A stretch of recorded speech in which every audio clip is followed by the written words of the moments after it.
Okay, we have Asma now with us. कब से कब तक Hello, Asma. Asma ji. Let me introduce Asma now. कोई भी We कर have सकते हो Asma Khan with us. Asma works in a non-profit sector with a rich experience of 13 years raising awareness on various health and social issues in Peel region. She holds a BS in pharmacy from Pakistan and MS from USA in pharmacy and administrative sciences. In Canada, she has studied 9:30 PM community service. ऐसी party Beena ji. Okay, thank you. In Canada, she has studied addictions and community services. Asma currently works as a community outreach coordinator at Heart House Hospice. So today she's going to be discussing a very serious and interesting topic, a very important topic, that is the advanced care planning session for seniors. Welcome, Asma, and over to you. Thank you so much, Sobia, and good evening, everybody. Assalamu alaikum, sat shri akal, namaskar. कैसे हैं आप लोग सब? आप लोग इतनी अच्छी अच्छी बातें कर रहे थे, इतनी एनर्जाइजिंग और पॉजिटिव, और मनमीत इज एन एक्सीलेंट प्रेजेंटर. अब उसके बाद मुझे बात करनी है हॉस्पिस पे. तो ये कि आप लोग सब एक गिलास पानी अपने पास रख लीजिए. But I will try to make it as light as possible. So again, like Sobia said, and thank you for the lovely introduction, Sobia. मेरा नाम अस्मा खान है और I work with Heart House Hospice, as Sobia mentioned. This is all about hospice palliative care. लेकिन हम थोड़ी थोड़ी definitions touch करेंगे और थोड़ा सा हम ये बताएंगे hospice क्या है, palliative care क्या है, और काफी सारी बात करेंगे advanced care planning में. ठीक है. So I try to make it as interesting as I can.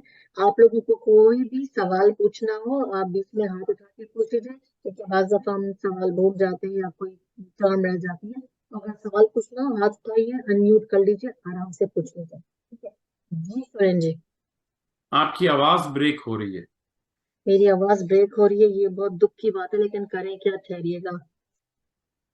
अभी बेहतर है? जी, आप बोलेंगे तो पता चलेगा. अच्छा, मुझे लगा था मैं बोल रही हूँ. अभी बेहतर है? मैं थोड़ी सी जी आवाज जी पूछी जी पहले. जी जी जी अच्छा, अभी क्लियर है? थोड़ी अभी क्लियर है? जी, काफी क्लियर है. अच्छा, ठीक है. Thank you for telling me. अच्छा, तो थोड़ा सा मैं हिस्ट्री बताती हूँ कि मैं 10 साल पहले मैंने हार्ट हाउस हॉस्पिस को ज्वाइन किया. मेरा प्रोफेशन फार्मेसी था. तो जब मैंने हॉस्पिस को ज्वाइन किया, मुझे इंटरेस्टिंग काम लगा, क्योंकि मैंने कही तो सारा एंड ऑफ लाइफ और डेथ एंड डाइंग में है, तो करके इसको देखते हैं कैसा है. और जब मैंने इनको ज्वाइन किया तो मैंने कहा ये तो सब एंड ऑफ लाइफ है, तो ये लोग तो सब बड़े दुखी सा स्टाफ होगा और बहुत ही मायूसी वाली बातें होंगी क्या. लेकिन I was very surprised, and I always mention this कि when I entered hospice and I started working for them, तो काउंसलर्स हंसते बोलते भी थे और बड़ा एनर्जेटिक एनवायरनमेंट था और बड़ी अच्छी टीम वर्क था. तो मुझे बड़ी हैरत हुई. फिर मैंने आउटरीच स्टार्ट की इनके साथ. I was hired for a south Asian project, क्योंकि ऑब्वियसली मैं जो लैंग्वेज बोलती हूँ. तो जब मैं जाती थी शुरू में बूथ सेटअप करना और आउटरीच करना, तो आप यकीन नहीं करेंगे कि it was not only our community, लेकिन मेन स्ट्रीम कैनेडियंस भी, मेन स्ट्रीम जो पॉपुलेशन थी, वो जब मेरे बूथ के करीब आती थी और बैनर पे देखती थी एंड ऑफ लाइफ और डेथ एंड डाइंग, तो करीब आके और दूर चले जाते थे और कहते थे no no no, we are not dying. तो मुझे बड़ी हैरत हुई. मैंने कहा ये मैं काम कैसे करूंगी, यू नो, लाइक हम सब पैदा हुए, so obviously you know everybody has to, जब पैदा हुए तो जाना भी है. तो it took us like so many years, but अभी मैं एक बात बड़ी खुशी से बताती हूँ कि अब जब हम जाते हैं, मैं आउटरीच करती हूँ, तो इतना पॉजिटिव लगता है कि लोग करीब आते हैं बूथ के और वो इंफॉर्मेशन जानना चाहते हैं कि हॉस्पिस क्या है या पैलिएटिव केयर क्या है, किस किस्म की हेल्प इन्वॉल्व है और क्या चीज हम लोग ऑफर करते हैं. शुरू में एक प्रॉब्लम ये भी आई, क्योंकि हमारी ऑर्गेनाइजेशन का नाम हार्ट हाउस हॉस्पिस है. तो जब मैं हार्ट हाउस की बात करती थी तो अक्सर लोग मेरे पास आके कहते थे बेटे मेरे दिल में बड़ी तकलीफ है, तो बताओ तुम लोग कैसे हेल्प करते हो. तो मुझे क्लैरिफाई करना पड़ता था कि हम लोग हार्ट के इश्यूज में हेल्प नहीं करते, वी आर अ हॉस्पिस. ठीक है. अब मैं थोड़ा सा आपको ये बताऊं कि देखिए, 2-3 चीजों की डेफिनेशंस पे टच करते हैं. पहला तो होता है, आप में से बहुत लोगों ने सुना होगा palliative care. Palliative care, palliative care. ठीक है. पैलिएटिव केयर होता क्या है ना, कोई भी ऐसी बीमारी, कोई भी ऐसी बीमारी जिसको उर्दू में जानलेवा या हिंदी पंजाबी में पीड़ित बीमारी कहते हैं, कि जो प्रोग्रेस हो रही हो. उसको पैलिएटिव इलनेस बोलते हैं, कोई भी ऐसी बीमारी। और मैं एक चीज और क्लैरिफाई कर दूं, ये सिर्फ सीनियर्स के लिए नहीं है। मैं आपको ऐसी बहुत सारी कहानियां सुना सकती हूँ अपने ऑर्गेनाइजेशन में काम करते हुए, जो मुझे मेरा एक्सपीरियंस है कि पैलिएटिव लोग, बच्चे, छोटे बच्चे भी पैलिएटिव हो सकते हैं, यंग मदर्स भी पैलिएटिव हो सकती हैं, कोई भी पैलिएटिव हो सकता है, ये सिर्फ बुजुर्गों के लिए जरूरी नहीं है, ठीक है। तो कोई भी एज में किसी को भी कोई ऐसी जानलेवा मर्ज या बीमारी हो जाए कि डॉक्टर्स ये बोलें कि ये अब इसकी बीमारी बढ़ेगी, एक बात और याद रखिएगा कि कभी भी इलाज रुकता नहीं है, ट्रीटमेंट चलता रहता है, ठीक है। अब किसी ने बोल दिया कि डॉक्टर ने बोला कि जी इनकी बीमारी बढ़ेगी, अब इनका इलाज हो रहा है, जब डॉक्टर ने बोला कि अब ये 6 महीने या साल के मेहमान लग रहे हैं। और मैं आपको एक चीज और क्लैरिफाई कर दूं, मेडिकली प्रोग्नोसिस ये होता है कि जी 6 महीने साल के मेहमान हैं, तब वो हॉस्पिस के लिए, सर्विस के लिए क्वालिफाई करते हैं, तब हम उनको अपने केस लोड पे लेते हैं। और ये हर चीज फ्री ऑफ कॉस्ट है, क्योंकि हम मिनिस्ट्री ऑफ हेल्थ से पार्टली फंडेड है। मैं रिपीट कर दूं, ये सिर्फ सीनियर्स के लिए नहीं है, ये हर एक के लिए है। किसी को भी कोई ऐसी बीमारी हो, जो बीमारी बढ़ रही हो, और अगर 6 महीने या साल डॉक्टर्स कहते हैं, तो वो हमारी सर्विस के लिए क्वालिफाई करते हैं। हमें कोई भी कॉल कर सकता है मरीज की परमिशन के साथ, ठीक है। अच्छा, एक दो चीजें हम और बताएं कि कुछ लोग कहते हैं कि जी 6 महीने साल तो क्या फौरन डेथ हो जाती है, ऐसा नहीं होता। मैं आपको अपने एक्सपीरियंस से बताऊं कि कुछ लोग, एक मेरे पास कॉल आई, एक लेडी थी, उन्होंने कहा कि मेरे बहनोई को टंग का कैंसर हो गया, बहुत परेशान थी। तो उनको हमने कनेक्ट किया हॉस्पिस के साथ, और वो मेरे ख्याल में 16 घंटे उनको शायद हुए कनेक्ट हुए हुए, हेल्प लेते हुए 16-17 घंटे, उन साहब की डेथ हो गई। तो 6 महीने का डॉक्टर ने टाइम दिया था, 6 महीने साल, लेकिन वो 15-16 घंटे में उनको डेथ हो गई।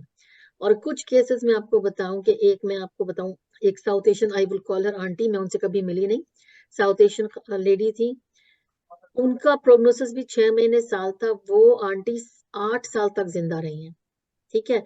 और उसमें मैं आपको थोड़ी सी केयर गिवर की एक बड़ी खूबसूरत सी स्टोरी भी सुनाऊं कि उनके जो हस्बैंड थे, वो ब्रैम्पटन की फैमिली थी, उन्होंने अपनी स्टोरी टेलीविजन के ऊपर, हम लोग के इंटरव्यू हुए थे, तो वो उनको भी हम लेके गए थे, उन्होंने अपनी स्टोरी शेयर की थी, इसलिए मैं यहाँ बड़ा खुल के शेयर कर रही हूँ। तो डॉक्टर ने कहा कि उनकी जो वाइफ है, उनको पार्किंसंस की कोई रेयर फॉर्म हो गई थी, तो आखिर में घर पर रखना बड़ा मुश्किल हो गया, तो उनको लॉन्ग टर्म केयर में रख दिया। तो वो जो अंकल थे, इतनी मोहब्बत थी मियाँ बीवी में, तो उनसे किसी ने कहा कि आप इनको ना दही खिलाया करें, तो हो सकता है कि इनकी क्वालिटी ऑफ लाइफ बेहतर हो। तो वो रोज दही लेके जाने लगे। और मैं नहीं कह रही दही की वजह से, लेकिन जो पैशन था उन मियाँ बीवी का, जो कनेक्शन था, और जो केयर थी उन अंकल की, वो जो आंटी थी, वो 8 साल तक लॉन्ग टर्म केयर में वो जिंदा रही, उनकी डेथ नहीं हुई। 8 साल बाद उनकी डेथ हुई। आखिर में लोग बताते हैं कि उनकी सिर्फ आंखें हिलती थी, क्योंकि उनकी जो बीमारी थी। लेकिन ऐसी भी कहानियां हैं, और ये बिल्कुल सच्ची कहानी है कि कोई कुछ घंटों भी नहीं रहा, कुछ 8 साल भी कोई जिंदा रहा। तो इट डिपेंड्स, है ना।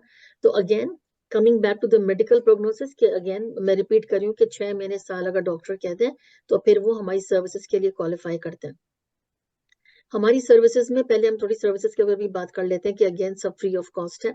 और मैं आपको एक कहानी के तौर पे ही सुनाती हूँ कि फर्ज कीजिए किसी का कोई बीमार हो गया, तो उन्होंने हमें कॉल की, कॉल करने के ऊपर हमारे काउंसलर्स जो हैं वो फिर उनसे राब्ता करते हैं, उनसे कनेक्ट होते हैं, और अपॉइंटमेंट बना के, और उनके घर पे, अस्पताल में, लॉन्ग टर्म केयर में, जहां भी मरीज मौजूद होता है, वहां जाकर उसका एक प्लान बनाते हैं। अच्छा, एक बात याद रखिएगा कि ये ऐसा नहीं है कि एक नुस्खा, जैसे मैंने फॉर एग्जाम्पल टाइलेनॉल दी, और आप सबकी में से 4 लोगों की तबीयत खराब है, किसी को बुखार है, किसी को जुकाम है, मैंने सबको टाइलेनॉल दे दी, ऐसा नहीं होता, है ना। इसका ये होता है कि हर मरीज मुख्तलिफ होता है, यूनिक होता है, हर फैमिली यूनिक होती है, हर फैमिली की नीड्स यूनिक होती है ना। कहीं छोटे बच्चे इन्वॉल्व होते हैं, कहीं एक अंकल आंटी रह रहे होते हैं सीनियर, तो हर फैमिली की नीड मुख्तलिफ होती है। तो हमारे जो काउंसलर्स होते हैं, वो उस फैमिली की नीड के हिसाब से उनका प्लान बनाते हैं, ठीक है ना। तो अब काउंसलर्स जाते हैं, उन देखते हैं कि फैमिली की नीड क्या है। नीड से जब मैं कहूँ, तो उसमें बहुत सारी चीजें हैं ना। हमारी जो सर्विसेज है, पहला तो साइको सोशल सपोर्ट। जो मकसद है हॉस्पिस केयर का, वो ये होता है कि जो मरीज है, उसकी जिंदगी के आखिरी सफर को आसान बनाना। एक लोगों में ये मिसकंसेप्शन है कि जी हॉस्पिस की सर्विस लेंगे तो फौरन मर जाएंगे, ऐसा नहीं होता। हॉस्पिस जो है ना, वो आपकी हेल्प करता है कि जितना लंबा आप जिंदगी गुजार सकें। आपकी क्वालिटी ऑफ लाइफ को बेहतर करें। पेन सिम्टम मैनेजमेंट है ना, आपको क्या आपकी जरूरियात हैं उनको पूरा करें, क्या आपको मेडिकल सिस्टम समझ में नहीं आ रहा, आपकी फैमिली को समझ में नहीं आ रहा, क्योंकि बाज़ दफा ऐसा होता है कि अचानक कोई ऐसी बीमारी हो जाए तो पूरी फैमिली डेवस्टेटेड हो जाती है, बौखला जाते हैं लोग कि हम क्या करें। तो हॉस्पिस जो होता है, we help you navigate the system as well, और हम लोग सब मिल के काम करते हैं। हॉस्पिटल तो डेफिनेटली इन्वॉल्व होता है, हम इन्वॉल्व होते हैं, नर्सेज होती हैं, फिजियोथेरेपिस्ट है, स्पिरिचुअल हीलर्स भी होते हैं। बाज दफा ऑब्वियसली कि जब एंड ऑफ लाइफ होती है तो बहुत सारे लोग फेथ के साथ जुड़ना चाहते हैं। मैंने अपने करियर में दूसरा फेस किया था साउथ एशियन प्रोजेक्ट का, तो I was trained as to run grief support groups. तो मैंने, जो लोग सोग में होते हैं, जब डेथ हो जाती है ऐसी फैमिलीज के अंदर, तो जो केयर गिवर होते हैं, ज़ाहिर बात है वो सोग में चले जाते हैं, उनके ग्रुप्स रन करने के लिए हमारे अभी भी ग्रुप्स रन होते हैं। साउथ एशियन लैंग्वेज में इस वक्त नहीं हो रहे, लेकिन मैंने किए। तो मैं गुरुद्वारों के साथ किया मैंने काम, मस्जिदों के साथ, मंदिरों के साथ 8 वीक के हमने ग्रुप्स रन किए, and it was such an amazing experience, क्योंकि एंड में लोग अपने फेथ के साथ बहुत ज्यादा कनेक्शन चाहते हैं और कनेक्ट होना चाहते हैं। तो ये जो इस तरह की सपोर्ट है, ये सारा हमारा हॉस्पिस प्रोवाइड करता है।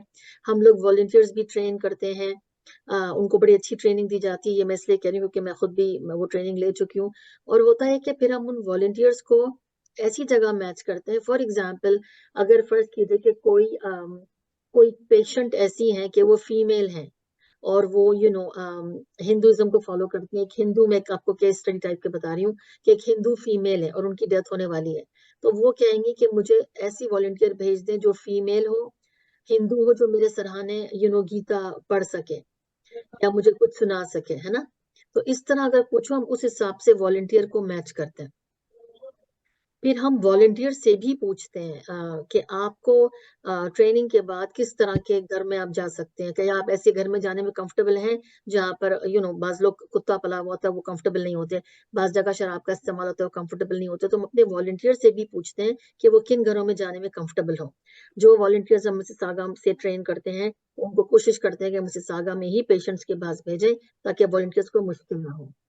एक चीज मैं आपको और समझाऊं कि हॉस्पिस जो है वो काइंड ऑफ 2 तरह की बड़ी सर्विसेज होती हैं। एक तो होती है कम्युनिटी बेस्ड। कम्युनिटी बेस्ड वो होती है कि जैसे हम लोग इस वक्त कम्युनिटी बेस्ड है, हार्ट हाउस हॉस्पिस, हम जहाँ भी मरीज मौजूद होता है वहां जाते हैं। मैं आउटरीच करती हूँ, जैसे आप लोगों से बात कर रही हूँ, आपको सर्विसेज बता रही हूँ। एक जो दूसरी बड़ी सर्विस होती है वो होती है रेजिडेंस। रेजिडेंस का मतलब ये है कि हॉस्पिस के पास एक ऐसी जगह होती है जहां वो आखिरी कुछ हफ्तों में, आई एम रिपीटिंग, हफ्तों का मतलब है जब मरीज 3 से 12 हफ्ते का मेहमान हो तो वहां पर उसको रखा जा सकता है। तो वो हॉस्पिटल नहीं होता, वो लॉन्ग टर्म केयर नहीं होता, वो अलग से हॉस्पिस होता है, एक घर की तरह होता है। अभी मिसिसागा में रेजिडेंस नहीं है, लेकिन अच्छी खबर ये है, और आप में से काफी लोगों से मैं पहले भी शायद बात कर चुकी हूँ, कि गवर्नमेंट ने हार्ट हाउस हॉस्पिस को लैंड दे दिया, और हम QEW एलन मिल्स के पास अगर आप लोग जाएं स्पीकमैन ड्राइव के ऊपर, तो वहां बड़ी तेजी के साथ कंस्ट्रक्शन हो रही है। तो वहां पर एक बड़ा सा लॉन्ग टर्म केयर बन रहा है। जब लॉन्ग टर्म केयर की का डिसीजन हुआ तो जो हमारी इस वक्त मिनिस्टर ऑफ हेल्थ थी, मेरे ख्याल में Christine Elliott, I am forgetting, तो उन्होंने ऐलान किया कि यहाँ 200 बेड का पहले लॉन्ग टर्म केयर बनेगा, फिर उसके साथ ही हॉस्पिस बनेगा, 10 से 12 बेड का हॉस्पिस बनेगा। लेकिन अभी पिछले साल या उससे पिछले साल डकफोर्ड साहब जब उधर गए और उन्होंने कहा कि नहीं, ये यहाँ पर तकरीबन मेरा ख्याल में 600 बेड का लॉन्ग टर्म केयर बनेगा। Very good. हाँ, तो ये लोगों की आसानी के लिए, थैंक यू नरेंद्र आंटी, के 600 बेड का वो लॉन्ग टर्म केयर होगा। जब उसमें अगर ऑब्वियसली लोग जो और बहुत बीमार होंगे और पैलिएटिव होंगे, उनको हॉस्पिस में मूव कर दिया जाएगा ताकि उनका आसानी हो सके उनको। तो हॉस्पिस जो होता है वो 10 से 12 बेड का होता है, क्योंकि वो वहां पे तेजी के साथ मरीज मूव करते हैं, ठीक है। तो अभी जो रेजिडेंस है इस वक्त वो इटोबिको में एक है, डॉर्थी ले हॉस्पिस। तो मैं जिस प्रोग्राम पे हूँ मैं उनको भी रिप्रेजेंट करती हूँ। डॉर्थी ले हॉस्पिस, अगर आप लोगों ने शेरवे गार्डन मॉल देखा हो क्वींस वे के ऊपर, तो उधर बना हुआ है, जहाँ ट्रिलियम का दूसरी वाली फैसिलिटी उसके साथ डॉर्थी ले हॉस्पिस बना है। वो रेजिडेंस है, इट्स अ ब्यूटीफुल फैसिलिटी, और वो बिल्कुल जैसे मैंने बताया घर की तरह होता है, अलग अलग कमरे होते हैं वहां पर, केयर गिवर को भी रहने की इजाजत होती है, किचन होता है वहां पर, मरीजों की मर्जी के खाने पकते हैं, ठीक है। तो ताकि उनका सारी बात है कि जो भी जा रहा है इस दुनिया से उसको डिग्निटी, इज्जत, वकार के साथ रुखसत किया जाए। याद रखिए, जिसकी डेथ होने वाली होती है या जो एंड ऑफ लाइफ में होता है, ये सोच लेना कि क्योंकि वो बीमार है तो वो सोचता नहीं होगा या उसकी कोई ख्वाहिश नहीं होगी, कोई ख्वाब नहीं होंगे, ऐसा नहीं होता। ठीक है, ऐसे जो लोग थे वो भी जब तक वो जिंदा हैं, they want to talk, they want to be heard, तो वो बहुत दफा वॉलंटियर्स उनके पास बैठते हैं, अपने एल्बम्स वो बनाते हैं, वो पोइट्रीज लिखते हैं अपनी फैमिलीज के लिए। और ये सारा जो काम है ये हमारे काउंसलर्स और स्पेशली वॉलंटियर्स, हमारी बैकबोन है, वो लोग मिलके ऐसे मरीजों के साथ काम करते हैं। दूसरा काम ये होता है कि जो केयर गिवर्स, अगेन में जो जो देखभाल करने वाले, केयर गिविंग बड़ा रिवॉर्डिंग वर्क है ना। केयर गिविंग जो है वो बड़ा अच्छा काम है, हम जब देखभाल करते हैं खासतौर से अपनों की, लेकिन एग्जॉस्टिंग भी बड़ा है। अब बात आई है कि अगर एक घर में डेथ हो रही है और छोटे बच्चे भी हैं और देखभाल करने वाले थक रहे हैं, फिर ऑब्वियसली ये एक हम में से मोस्टली इमिग्रेंट्स हैं, मुख्तलिफ एक मुल्क में हैं जहाँ पे बाज़ दफ़ा हमें अपने पड़ोसी का पता नहीं होता, फैमिलीज दूर होती हैं, तो उसमें ज़रा पता है मसरूफियात अलग होती हैं, आपको हाउस हेल्प नहीं होती, तो उसमें केयर गिवर बहुत थक जाते हैं। उनके लिए भी बहुत सारी सपोर्ट है, बहुत सारा हेल्प है, और वॉलंटियर्स उनको भी आराम प्रोवाइड करते हैं, उनके बैठ जाते हैं ताकि केयर गिवर जाके अपने काम कर आ जाए। केयर गिवर के सपोर्ट ग्रुप्स भी रन होते हैं हार्ट हाउस हॉस्पिस पे भी, टॉर्की ले पे भी, और एक और एजेंसी या क्लेम, वो ओकविल और मिल्टन को हेल्प करते हैं। हर जगह केयर गिवर के सपोर्ट सब रन करते हैं। डेथ अगर हो जाए जैसे मैंने बताया, तो ग्रीफ के सपोर्ट ग्रुप्स भी होते हैं, 1-on-1 भी होती है। ठीक है, अच्छा, अब ये तो हो गया थोड़ा सा सर्विसेज के बारे में। एक प्रोग्राम और जो हमारा अच्छा है वो है हग, हेल्प अस अंडरस्टैंड ग्रीफ। ये बच्चों के लिए, जो बच्चे 18 साल से कम होते हैं और घर में अगर फॉर गॉड फॉरबिड मदर की डेथ हो रही है, फादर की, किसी ग्रैंड पेरेंट की, बच्चे अपने आप से बहुत उलझ रहे होते हैं। अच्छा, हम लोग क्या करते हैं कि बच्चे कोई सवाल पूछना है तो आपने कहा चलो भागो यहाँ से, बाहर जाके खेलो, उनको हम जवाब नहीं देते, उनकी बात दफा बात नहीं सुनते। तो हमें चाहिए कि हम बच्चों की बात सुने और उनको जवाब देने की कोशिश करें, उनकी तसल्ली करें। अगर आपको लगता है कि आप ऐसा करने में मुश्किल हो रही है तो आप हॉस्पिस से हेल्प ले सकते हैं। अभी रिसेंटली हमने एक हेल्पलाइन जो है ना वो इंट्रोड्यूस की है, लास्ट ईयर से 2 साल बल्कि मेरे ख्याल में हो गए। उसका नंबर मैं यहाँ चैट बॉक्स में डालूंगी, अगर किसी को भी हेल्प चाहिए हो तो वो हेल्पलाइन को कॉल कर सकता है। ठीक है, अपना नाम नंबर छोड़ें, वो आपको हेल्प करेंगे और बताएंगे कि आप हेल्प कैसे ले सकते हैं। अच्छा, अब एक चीज जो मैं थोड़ा सा टच करूंगी वो है एडवांस केयर प्लानिंग। ठीक है, तो अब ये मुझे बताएं, अच्छा थोड़ा सा मैंने जब ये काम शुरू किया तो मैंने भी सोचा कि हॉस्पिस जो है उसका कॉन्सेप्ट कहाँ से आया ना, हॉस्पिस है क्या। तो थोड़ी सी मैंने इन्फॉर्मेशन ली गूगल से और देखा कि हॉस्पिस बेसिकली, जैसे पुराने जमाने में जब मुसाफिर होते थे, ट्रैवलर्स और पिलग्रिम्स, ये चले जाते थे दूसरे शहरों में और जाके वहां बीमार हो जाते थे, बीमार हो गए या बीमार होके मर गए, तो उनको रखने की कोई जगह नहीं होती थी, क्योंकि वो like different country, different town में होते थे। तो वहां लोगों ने इस कॉन्सेप्ट को बनाया कि एक जगह ऐसी होनी चाहिए जहां पर मुसाफिर को, जो ट्रैवलर्स होते हैं, अगर वो बीमार हो जाए या मर जाए तो वहां उनको रखा जा सके। तो इस तरह हॉस्पिस का कॉन्सेप्ट जो है ना वो आया। तो पहले ये ब्रिटेन में बना हॉस्पिस, फिर ब्रिटेन में मतलब सेंट क्रिस्टोफर्स हॉस्पिस जो हमें बताती है इंफॉर्मेशन हमें मिली है, लंदन में, उसके बाद कनाडा में बना, मैनिटोबा में, और उसके बाद इसका कॉन्सेप्ट बढ़ता गया और अब आज ये हर जगह पर मौजूद है। ठीक है, अच्छा जी, थोड़ा सा जी कोई क्वेश्चन तो नहीं है? I thought somebody was speaking. कोई क्वेश्चन है आप लोगों को तो आप पूछ सकते हैं। ठीक है, जो फर्स्ट ये यहाँ मिसिसॉगा से पहले जो था हॉस्पिस, इस बोलते हैं क्या उसमें, देखिए रविंद्र आंटी, हाँ पहले ये किसी और जगह था ना, आपने जब शुरू में भी एक बार दिया था आपने सारा अपना नहीं, बता। नहीं रविंद्र आंटी, ये वाला तो हॉस्पिस है, ये तो 1985 से यहीं पर है ना। एक अभी ब्रैम्पटन में रेजिडेंस नहीं है हॉस्पिस का, लेकिन ब्रैम्पटन में आगे आप दूर जाओ ना तो एक टाउन है इंगलवुड, वहां पर बेथल हॉस्पिस है। वो कम्युनिटी भी है और रेजिडेंस भी है। थोड़ा सा ब्रैम्पटन वालों को, मिसिसागा को तो दूर पड़ता है, आप लोगों को भी दूर होगा, बट इतना दूर नहीं। वो मैक्लॉकलिन के ऊपर है, बेथल हॉस्पिस उसका नाम है। तो ब्रैम्पटन वाले कभी वहां से भी हेल्प लेते हैं। लेकिन ब्रैम्पटन में भी अब ये चीज टेबल्स पर डिस्कस होती है कि ब्रैम्पटन में भी एक अलग हॉस्पिस होना चाहिए, क्योंकि इसकी नीड है। ठीक है ना, इसकी नीड है। तो अगेन ओकविल में भी रेजिडेंस है, और बर्लिंगटन में भी एक रेजिडेंस है, इयन एंडरसन और कारपेंटर करके ना, तो इधर भी रेजिडेंसेस हैं, क्योंकि again there is a huge need for these services.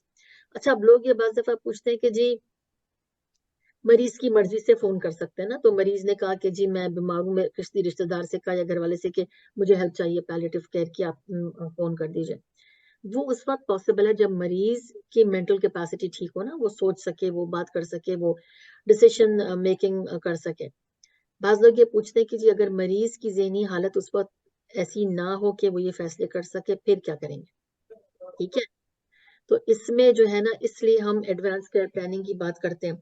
हमारे जो बोर्ड है उसके ऊपर पैलिएटिव केयर के डॉक्टर्स भी हैं, तो उन्होंने कहा कि जी कोविड के बीच में हमें बड़ी मुश्किल हुई।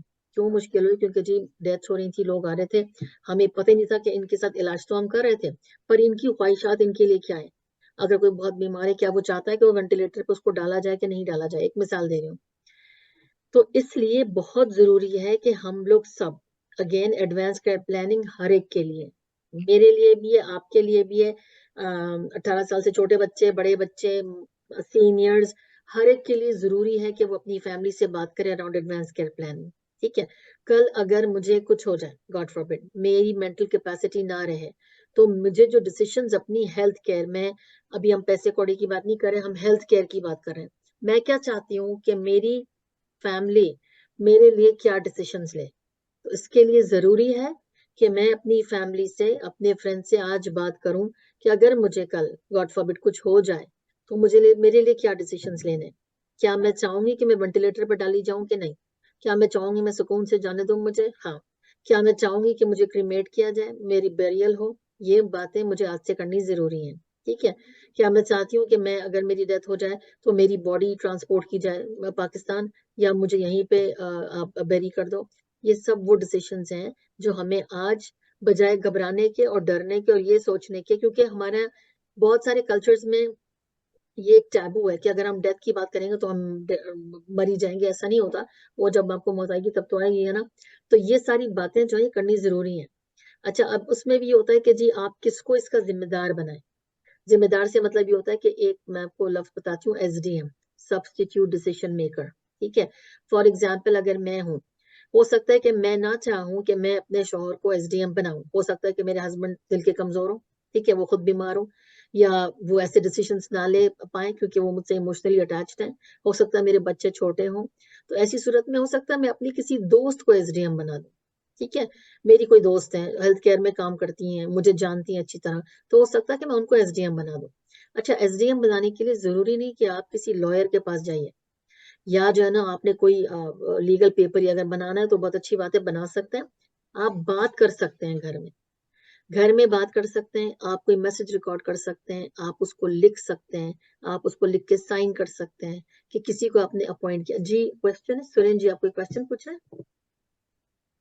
जी, ये किसी तरीके से हेल्थ कार्ड से कनेक्टेड होता है इसका? इसकी जो क्वेश्चन की मेरे जो बैकग्राउंड है हम्म वो ये है कि इस शहर में, इस मुल्क में, या हम्म इस दुनिया में हम्म। बहुत से ऐसे लोग हैं जो तन्हा हैं, टोटल। बिल्कुल बिल्कुल। राइट, अब कि जैसे मान लीजिए कि मैंने, पहली बात तो ये कि मैं अपना एग्जांपल दे दूं, मैं अकेला रहता हूँ।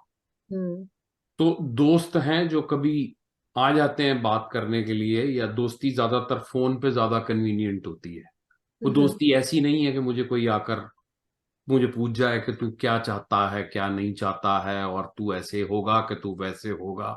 और हम्म अगर मान लीजिए कि मैं किसी मोमेंट में उस दोस्त से अपना दिल हल्का कर भी लेता हूं, तो हम्म जरूरी नहीं है कि जब मेरे ऊपर कोई ऐसा टाइम आएगा तो वो दोस्त उस टाइम अवेलेबल होगा। वो हो सकता है किसी को शोइंग कर रहा हो, या किसी की मॉर्गेज अरेंज कर रहा हो, या किसी को इंश्योरेंस बेच रहा हो, या अपने घर की किसी शादी में हम्म बिजी हो। और दूसरी बात क्या है कि अगर मान लीजिए उस तक कोई खबर पहुंच भी जाती है, तो उसको हम्म लगता है कि मेरे तो अपनी बीवी के साथ झगड़ा चल रहा है यार, अब मैं उसको कहूंगा कि मैं सुरेन के लिए जा रहा हूँ तो मेरे घर में और होगा, छोड़ो अब, जो भी है ऊपर वाला ही देखे क्या करना क्या नहीं करना, जो उसने लिखा हम्म होगा। तो हम्म अगर ये चीज कहीं, अगर कहीं हेल्थ कार्ड से कनेक्टेड हो, तो कम से कम जैसे हमारी जो ऑर्गन डोनेशन होती है बिल्कुल बिल्कुल। वो हेल्थ कार्ड से कनेक्टेड होती है, उसके लिए किसी को हॉस्पिटल को पूछने की हम्म जरूरत नहीं है। बट हम्म अगर मैं अपने ही होश में नहीं हूं, तो कौन हम्म। मेरा दोस्त होगा, और कौन मेरा रिश्तेदार होगा, और कौन मेरे लिए डिसीजन लेगा, या कौन मेरे लिए, बिल्कुल उस टाइम तो ऊपर वाला भी जरा गर्दन उधर मोड़ लेता है कि जो जिंदा है मैं उनकी तरफ देख रहा हूँ, तू कहाँ से आ गया बीच में, तू वेट कर रहा, लटका रहा जहाँ पे लटका हुआ। आपने बहुत ही एक्सीलेंट क्वेश्चन पूछा। ये जो ना हम सेकंड पार्ट इसका यही था। होता ये कि जो एसडीएम होता है ना, एक तो पहली बात हम एक चीज क्लियर कर लें कि एसडीएम का 18 साल से का होना जरूरी नहीं है। एसडीएम 16 साल का भी हो सकता है। एसडीएम को, जिसको आप एसडीएम बना रहे हैं, वो राजी हो कि जी मैं ठीक है, मैं राजी हूँ आपका एसडीएम बनने के लिए। और जब कोई ऐसी सूरत हाल हो जैसे आपने अभी बताया, तो एसडीएम को मौजूद होना चाहिए, या तो वो इन पर्सन मौजूद हो, या जूम पे हो, या फोन पे हो। ठीक है। अब ये होता है कि जैसे आपने भी सिचुएशन बताई, हेल्थ कार्ड से कनेक्शन ये होता है कि ऑब्वियसली हेल्थ केयर फ्री है तो सर्विसेज भी सारी फ्री होती हैं। लेकिन जो डिसीजन मेकिंग है, एसडीएम 3 तरह के होते हैं। ठीक है। इन्हें 3 मेजर तरह के बताऊंगी। मैं बहुत लीगल उसमें नहीं जाऊंगी ताकि आप लोग उलझ ना जाए। देखिए, एक तो होता है आपका, जिससे हम बात करते हैं कि लीगली अपॉइंटेड एसडीएम होता है ना, जिसको आपने लिख दिया या बता दिया। ठीक है। एक होता है आपको ऑटोमेटिक ना, कि जो आपका घर में कोई है, स्पाउस है, कोई पार्टनर है, बच्चे हैं, बच्चों के बच्चे हैं, वो बहन भाई हैं, रिश्तेदार हैं, वो तो ऑटोमेटिक हो गया। अब अगर वो यहाँ मौजूद नहीं और आपने लिखा भी नहीं, और ऐसी कोई सिचुएशन हो गई, तो फिर जो हॉस्पिटल होता है, जिसको हम, उनकी अपनी एक बॉडी होती है गवर्नमेंट की, वो आपके लिए डिसीजन लेगी। तो इसमें ये जरूरी नहीं कि आपने एसडीएम अगर अपॉइंट आप नहीं कर सके, या कोई आपके आसपास में नहीं है कि जो आपका एसडीएम बने, तो उस सूरत में आप जो है उसको हम कहते हैं पब्लिक गार्जियन एंड ट्रस्टी। ठीक है। तो उसका मतलब ये होता है कि if no person in your life meets the requirement to be an SDM, then the public guardian and trustee of Ontario, a public government organization, is your SDM.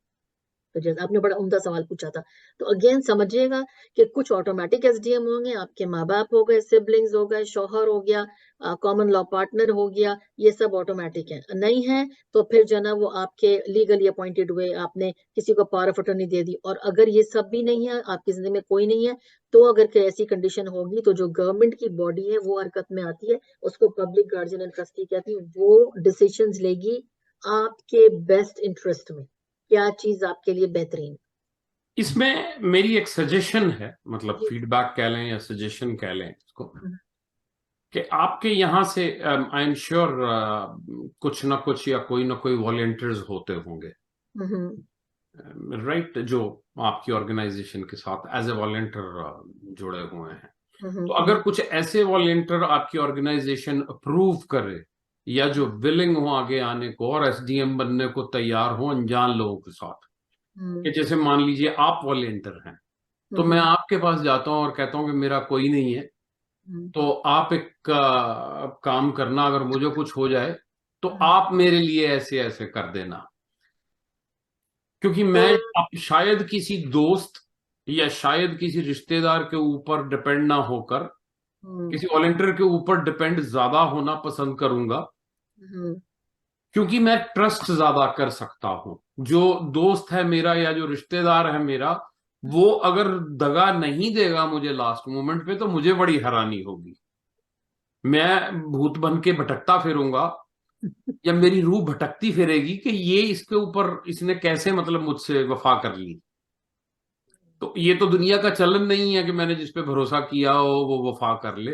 लेकिन एक अनजान इंसान, ये खासकर वॉलंटियर जो खुद सामने आ रहा, अब जैसे आपने दोस्त की बात कही ना, तो दोस्त तो तकल्लुफ में भी कह ही देते हैं हाँ हाँ तुम मेरा नाम ले दे, लेकिन पता होता क्या वो बेचारा मुंह के ऊपर कैसे ना करे, वो भी तो फंस गया ना दोस्ती के चक्कर में, राइट। क्योंकि दोस्ती के नाम के ऊपर ज्यादातर तो नेटवर्किंग है। मैं अपनी बात, या मैं गिला नहीं कर रहा दुनिया से, मैं एक जनरल एटमॉस्फेयर की बात कर रहा हूं कि मेरा एक दोस्त है, मैं उसके ऊपर डिपेंडेंट हूँ, वो बेचारा खुद उसकी खांसी नहीं खत्म हो रही, तो वो अपने लंग्स के लिए तड़प रहा, वो मेरे लिए क्या, वो बेचारा क्या करेगा, राइट। वो मेरे लिए क्या दिए जलाएगा जिसके पास अपने पास ही तेल नहीं है। देखिए, मैं एक बात आपको और क्लियर करूं, मैं अंडरस्टैंड योर सिचुएशन। होता ये कि जो एसडीएम होता है ना, उसको एज सच कुछ करना नहीं होता, वो सिर्फ आपकी विश को एग्जीक्यूट कर रहा है। उस पर कोई ऐसी जिम्मेदारी या ऐसा कुछ नहीं है। आपने उसके साथ डिस्कस कर लिया ना कि भाई अगर मुझे कुछ हो जाए तो for example in God forbid मेरी बॉडी भेज देना या मुझे यहीं पे दफना देना, तो वो दफन करना और या क्रीमेट करना सब कुछ, वो हम उसको जिम्मेदार नहीं बना रहे। वो सिर्फ आपकी विश एग्जीक्यूट करेगा अगर वो आपसे रिलेटेड नहीं है। ठीक है। और मैं एक मिसाल दे रही हूँ ना, ऊपर वाला ना करे, और ये कि अफोर्ड भी नहीं कर सकते, तो जैसे मैंने कहा गवर्नमेंट की बॉडी हरकत में आती है। अगेन जैसे बाज लोग कहते हैं और सही कहते हैं कि यहाँ तो मरना भी आसान नहीं है ना, क्योंकि ये बहुत पैसे इन्वॉल्व होते हैं। उसमें भी मैं कुछ इन्फॉर्मेशन बाद में उस्मा के साथ शेयर कर लूंगी जो आप तक पहुंच जाएगी, कि जो लोग ओंटारियो वर्क्स के ऊपर होते हैं उनको ऑटोमेटिकली अगर उनकी डेथ हो जाए तो उनका कॉफिन और वो सब कुछ गवर्नमेंट जो है ना वो प्रोवाइड करती है। ठीक है, जी जी। तो मैं अगर जैसे अभी हम कई हादसों से गुजरे हैं बिल्कुल एज ए सोसाइटी, जैसे कोविड बिल्कुल से हम गुजरे हैं, तो वहां पर ये ऑब्जर्व किया गया कि आपके दरवाजे के ऊपर खाना छोड़ने वाले और दवाई छोड़ने वाले ज्यादातर अनजान लोग थे, जो फेसबुक ग्रुप पे या व्हाट्सएप ग्रुप पे दिखे, आपसे मिले, या जिन्होंने खुद कहा कि अगर किसी को खाना चाहिए, ग्रोसरी चाहिए तो हमें बताएं, हम आपके दरवाजे के ऊपर छोड़ देंगे, और उन्होंने छोड़ा। लेकिन उन लोगों में से दोस्त या जान पहचान या रिश्तेदार लोग नहीं थे। आप अगर आज मतलब एक एग्जांपल ही ले रहा हूं मैं, आज अगर आप आज एक मॉर्गेज का काम कर रहे हैं या रियल एस्टेट का काम कर रहे हैं या कोई भी काम करें, तो आपकी जान पहचान वाले आपके लिए फॉरवर्ड नहीं आएंगे, मतलब ये आगे नहीं आएंगे आपकी हेल्प करने के लिए। हेल्प ज्यादातर अनजान लोगों से आती है। तो कोई खुदा का बंदा होता है कि जिसको हिदायत होती है कि तू जा, तू मदद कर दे, तो वो मदद करने के लिए आ जाता है। अपने तो होते ही इसीलिए हैं, और मैं अगेन मैं कोई गिला या अपने एक्सपीरियंस से बात नहीं कर रहा, एक जनरल बात कर रहा हूं कि अपने होते लिए इसीलिए हैं कि वो आपको अपने टाइम के ऊपर छोड़ दें। आपकी बात सुन के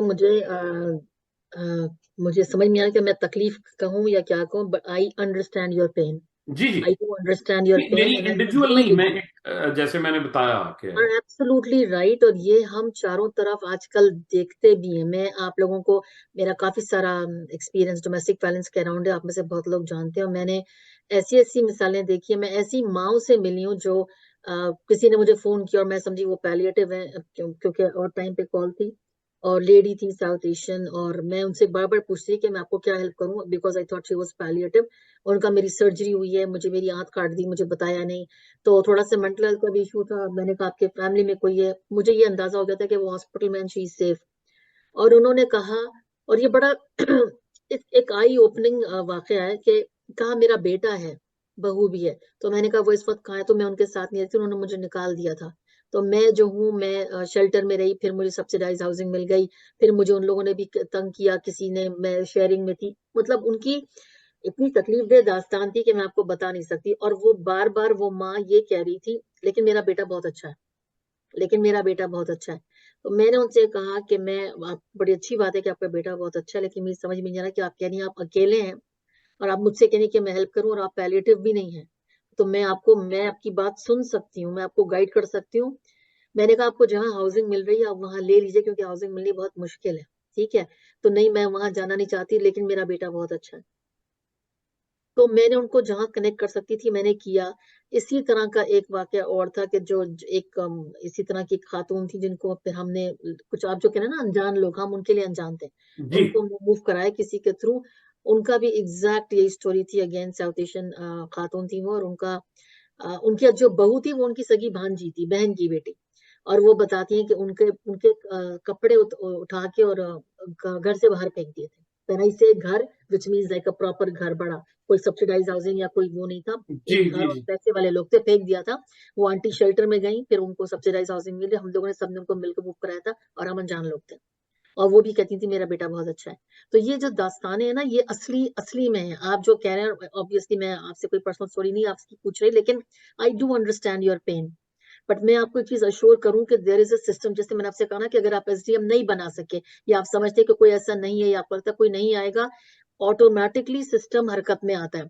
आई वुड से कि अगर जैसे आप कहीं पर ये चीजें लिख लें कि अगर मुझे कुछ होता है तो मेरे लिए ये डिसीजन लिए जाएं, उसे कहीं रख दें, किसी के पास आप रखवा सकते हैं, मैसेज रिकॉर्ड कर दें। ठीक है, अगर अब फैमिली डॉक्टर से भी आप इस बारे में बात कर सकते हैं कि अगर खुदा न खास्ता आपको जब ऐसा कुछ हो, तो एटलीस्ट, क्योंकि दिस इज योर लाइफ। अगर मेरा एसडीएम फॉर एग्जाम्पल, मेरा कोई रिश्तेदार है या मेरी बच्चे हैं, तो जब डिसीजंस वो लेंगे तो वो अपनी मर्जी से नहीं, वो मेरी मर्जी के डिसीजन लेंगे। मैं अगर मेंटली कैपेसिटी मेरी उस वक्त नहीं है तो मेरे बच्चों को पता होना चाहिए कि मुझे क्या चाहिए था। वो सिर्फ एग्जीक्यूट कर रहे हैं कि मैं चाहती थी कि मेरी बिलोंगिंग्स डोनेट कर दी जाए, या मैं चाहती थी कि मेरी बॉडी ट्रांसपोर्ट ना की जाए, या एम्बॉम्बिंग ना की जाए, क्योंकि आपको पता है जब ट्रांसपोर्ट करते हैं तो एम्बॉम्बिंग करते हैं और आपकी क्योंकि बॉडी सड़े ना तो उसमें कुछ जो लिक्विड जी इंजेक्ट, जी I don't want to go through that. So probably I want to be buried in Canada. तो जो SDM होता है वो मेरी विश और विल एग्जीक्यूट करेगा। अगेन मैं रिपीट कर रही हूँ, अगर मेरी फैमिली नहीं है, मेरे दोस्त नहीं है, तो मैं इसको लिख लूं। अगर कोई ऐसा नहीं है और मुझे कुछ हो गया तो जो public guardian and trustee board है, जो गवर्नमेंट की बॉडी है, वो best interest of the client में वो देखेगी कि मैं एक मिसाल दे रही हूँ कि मैं मुसलमान हूँ या हिंदू हूँ या सिख हूँ, क्या मैं दफनाना जाना पसंद करूंगी या क्रिमेशन, वो फिर मेरे उस हिसाब से फेस्ट डिसीजंस लेंगे, again in the best interest of the client. वो सिस्टम हरकत में आता है अगर अपने यहाँ पर कोई नहीं होता। और अगेन यहाँ पर फैमिली की जो डेफिनेशन है वो भी बहुत वास्ट है। अगर मैं उसको पढ़ने पे आऊँ तो मैं स्क्रीन अभी यहाँ शेयर नहीं करी, इसलिए नहीं करी क्योंकि हम लोग जूम पे इतना ज्यादा है पिछले 3 साल से कि मुझे तो जूम करते करते जो ना वो चक्कर आने शुरू हो जाते हैं। तो अब मैं भी I try to go in person या आई ट्राई टू टॉक, ताकि हम एक दूसरे के चेहरे नजर आए। हम लोग इतना ज्यादा स्क्रीन यूज कर रहे हैं कि आदि तो हमें लोग उसकी वजह से बीमार हो गए। जी उस्मा, क्वेश्चन है? जी, मैं एक यहाँ क्वेश्चन और कमेंट करना चाहूंगी। जैसे आप में से बहुत से लोगों को पता है जो मेरी आंटी के साथ हुआ, उन्हें निकाल दिया गया था, उनके अपनों ने निकाल दिया था। तो फिर मैं आंटी की, मेरे पास है उनकी हेल्थ केयर की पावर ऑफ अटॉर्नी मेरे पास है। और उस पे फिर पिछली वाली हमने उसको हम लोगों ने मेंशन करना पड़ा कि पिछला सारा डिलीट कर दें, because now I am the one. जब आंटी को हम लॉन्ग टर्म केयर लेके गए तो वहां मुझे डिसाइड करना था कि आंटी को DNR, डू नॉट रिससिटेट का करना है या नहीं करना, और मैं अकेले ये डिसीजन नहीं लेना चाहती थी। Then I called my cousin, I called my another aunt, और मैंने उनसे पूछा तो उन्होंने कहा तकलीफ नहीं देनी, ठीक है। उन्होंने कहा कि आंटी क्या चाहेंगी, क्योंकि अब आंटी को डिमेंशिया हो गया है, आंटी सही डिसीजंस नहीं ले सकती हैं, कई चीजों में बहुत अच्छी हैं, कईयों में नहीं है। तो ये एक फैमिली डिसीजन फिर हमने लिया, मैं अकेली नहीं लेना चाहती थी। मैंने अपने बच्चों से जब बात की, थैंक्स टू यू अस्मा, आपके जब सेशंस अटेंड करते हैं तो बहुत कुछ पता चलता है। मैंने अपने बच्चों से कहा, तो मेरे बेटे ने कहा कि अगर आप हमें डिसीजन देती हैं, we are the decision maker on behalf of you, then I will decide आपके साथ क्या करना है, राइट?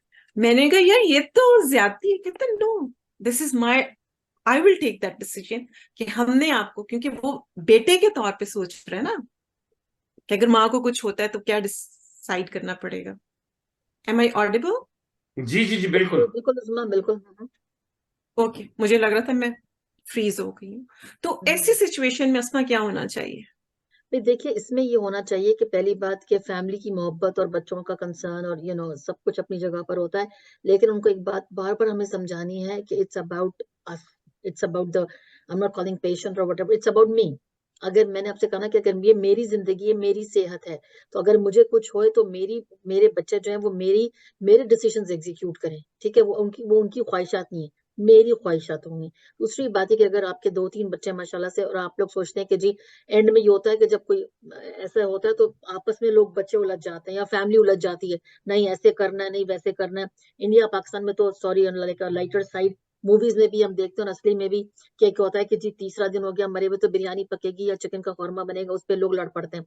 तो ये जो चीजें है ना, तो अगर जो फैमिलीज हमारी है यहाँ पर अगर हमें डिसीजन लेनी है तो अपनी जिंदगी में उन 3-4 बच्चों को बता दें कि आप सब एसडीएम हो, लेकिन फाइनल डिसीजन छोटे का होगा या बड़े का होगा, क्योंकि हर दफा बड़ा बच्चा समझदार नहीं होता। ये भी देखने में ये इसके पर भी एक पूरा एक सेशन हो सकता है कि अमूमन बीच वाले बच्चे जो है वो समझदार निकल आते हैं, छोटे बाज दफा बड़े लाड में पल के तो वो तो बेचारे उनकी वैसी जो है ना वो नखरों में ऐसी की तैसी हो जाती है, वो सही डिसीजन नहीं ले पाते। I am just giving an example, Usma यूं देख रही तो हाँ, ये मैं छोटी हूँ सबसे, तो मेरे पे हाँ नाम आ रहा है। ये इल्जाम है हाँ, देखिए बिल्कुल। ये आपके ऊपर डिपेंड करता है कि आपके, मैं एक मिसाल दे रही हूँ कि बच्चों में कौन इतना समझदार है जो उस वक्त इमोशनली डिटैच होकर सोचेगा, जज्बाती होकर नहीं सोचेगा, और कौन है जो उन झगड़ों को रोक कर कहेगा कि नहीं ये डिसीजंस लेंगे क्योंकि अम्मी को ये डिसीजन था ये अम्मी की जिंदगी थी, अम्मी की सॉरी डेथ थी, तो हम मुझे डिसीजन हमें ये लेना है मिलकर।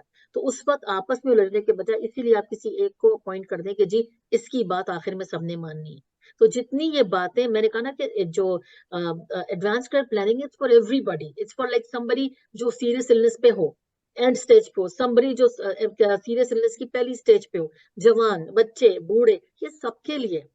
क्योंकि जितनी हम बात कर लेते हैं उतना अच्छा है ना। मेरे पास ऐसी कॉल्स भी आई थी, मुझे याद है एक दफा क्रेडिट वैली से कॉल आई, वो कोई साहब थे, वो बिल्कुल पैनिक किए हुए थे, उनकी मदर को ऑब्वियसली जो बेचारी और ज़ईफ यानी बूढ़ी होंगी, तो वो उनको लास्ट स्टेज कैंसर एकदम से बता दिया, और वो बच्चों के स्कूल ना होना शुरू हो गए, रोना पिटना मच गया। There was no advance care planning, वो तैयारी नहीं थे बिल्कुल।